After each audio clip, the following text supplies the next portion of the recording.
Sinkwanirizaako nate mukwano gwange najjo osinzira okuba ng'otuwuliriza tegeeza nti Kuyigi Updates TV k'osinziirira gwe mukwano gwange buli w'otuwulira nga tuyingiddewo tuba tukuleetedde updates empya gwe mukwano gwange ali eyampuliriza. Jjukira nti nno tuli Abiim District. Leero Pulezidenti waffe Robert Kyagulanyi Ssentamu gye twatalazze gye twakubye olukungano naye okutuukayo tekibadde kyangu gabadde maanyi gammwe mu abantu. Kaakati agali mu nkubo galaga nti nno abaana ba boda mu Abiim District abadde balwayidinga ku makya awo paka mu ttuntu awo nga bagenda bayisaamu mobilization nti olukungano lugenda tutuula wano olwa National Unity Platform.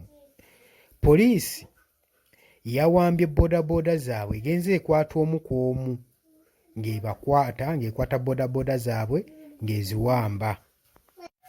Bano abaana nga bwe nkugambye badde bakola raid mobilization okukunga abantu okola olukungano lwa National Unity Platform Robert Kyagulanyi Ssentamu wagenda okuŋŋaanira, naye poliisi ewambye ebidduka byabwe.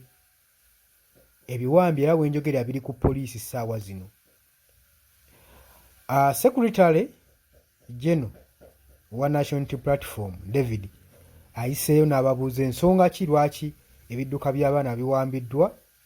Poliisi mu kwekaza egamba nti babadde cooperation ekwata boda bonna abatalina elements nga babakwata. Kati owa boda waba talina element olina kukwata boda oba wa boda lwaki baba bawambamu boda zaabwe? Gwe mukwano gwange ali eyampuliriza.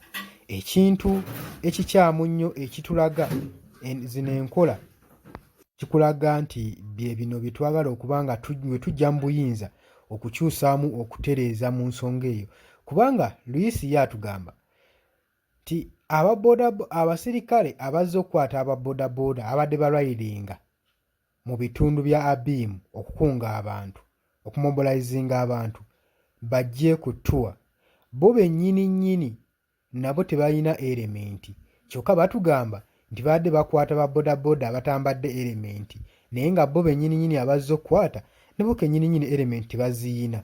Bwe tubabuuziza nti ziriwo ezammwe ne bagamba babadde cooperation gye babatumyeko kwata buli wa boda atalina elementi.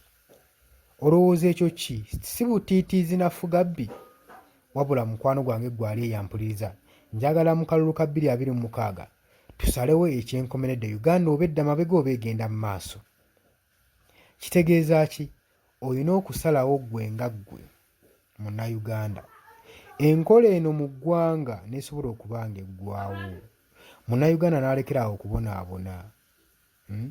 Kuba kati bano abantu abali mu ddembe lyabwe siraba nsonga lwaki poliisi eba egenda mu maaso n'okubakunga tebasabye mafuta gaabwe, pikipiki zaabwe tebalina musango gwe bakoze, tebalina gwe basse, tebalina gwe bavumye.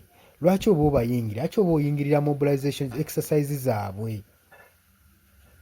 Poliisi mweddeko era tulagira poliisi ewambye boda z'abaana abo mbwangu babeere nga babaddiza boda kubanga ekibakoze kimenya mateeka, kubanga mu ggwanga lino ssemateeka alagira buli muntu okola mobilization naddala opposition. Buli kibiina eky'opposition kiragirwa okola mobilization. Si kibiina kyokka ekiri mu buyinza nti okuba kirina obuyinza kye kirina okugenda mu maaso ne mobilization gwe mukwano. Era gavumenti yaffe mutulaze obutiitiizi ate ne poliisi bano obwongo bwabwe simanyi butegeera ddi.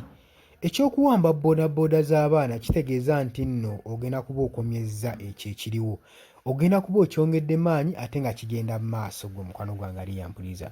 Wamma nkusaba osubscribinge, olikinge, osharinge, okomentinge. Mbaagala nnyo, mweraba.